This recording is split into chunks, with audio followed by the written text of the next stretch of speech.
Today on the table, we have a Browning HiPower. This is the most desirable Browning HiPower. This is actually a T-Series.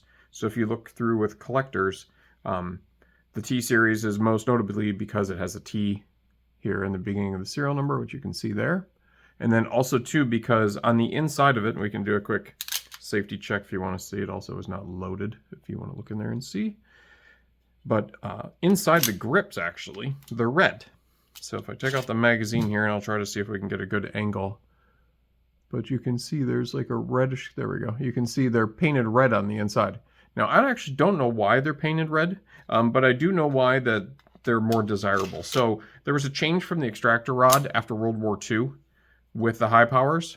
And then basically everybody collector-wise will say that, and it's true just from ones you see, but the ones from after World War II till around 1970, which are these T-Series, they are the ones that have been built the nicest, more hand-fit finishes, really just more of a hand finish instead of a machine finish, which they would have started to do after 1970. And then just the color of them as well, the bluing that they did, they just have a much better fit and finish, and thus is why they just carry a higher premium, just because they are probably the nicest built HiPowers hopefully we will ever get.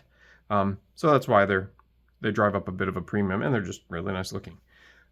But some history about them, though, is there were a couple different manufacturers of the HiPower. And first just the design. So John Browning was the one that designed this pistol.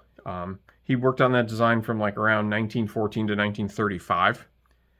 What happened was FN came to him, I think it was the French actually and the Belgian.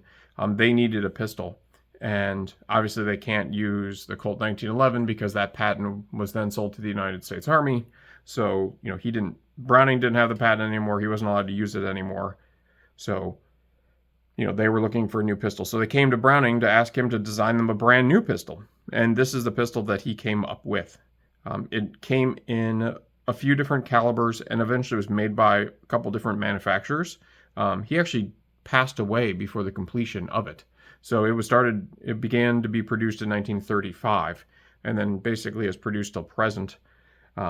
They have quite a few different manufacturers. So there's FN, which is what I'm looking for. I'm trying to find a really cool FN that I like. And then that has a ring hammer like this as well. Then there's the Browning one, which is this. And then I'm also looking for a Canadian John Ingalls one as well. So if you remember in Indiana Jones, he had one of those. So I've been on the hunt for one that's in a nice condition that I'm getting for a great price. So that's what I've been looking for. And they came in 3 different calibers. So this is a 9x19. This is the most common. And then they also came in a 40 Smith & Wesson. And then there's also a lesser known one, which is a 7.65 by 21.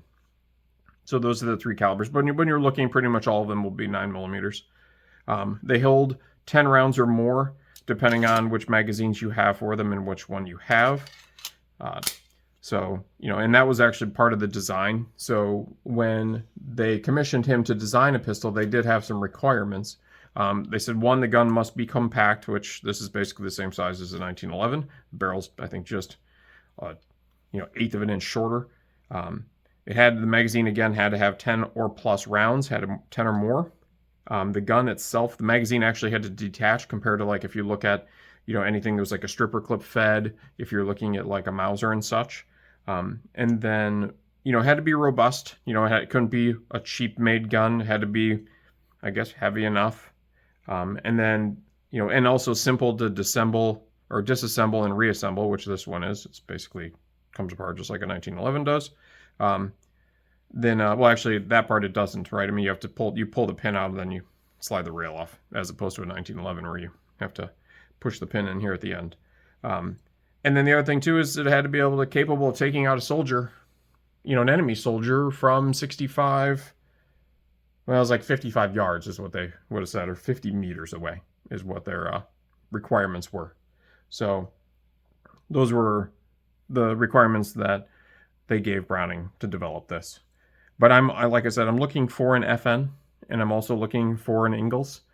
If you have anything that you also want to see let me know, or let me know in the comments, and I can see if I can find one of those too. But I'm trying to find those other two pistols, at least ones that I feel like are a good deal and in the conditions that I would like to pay for.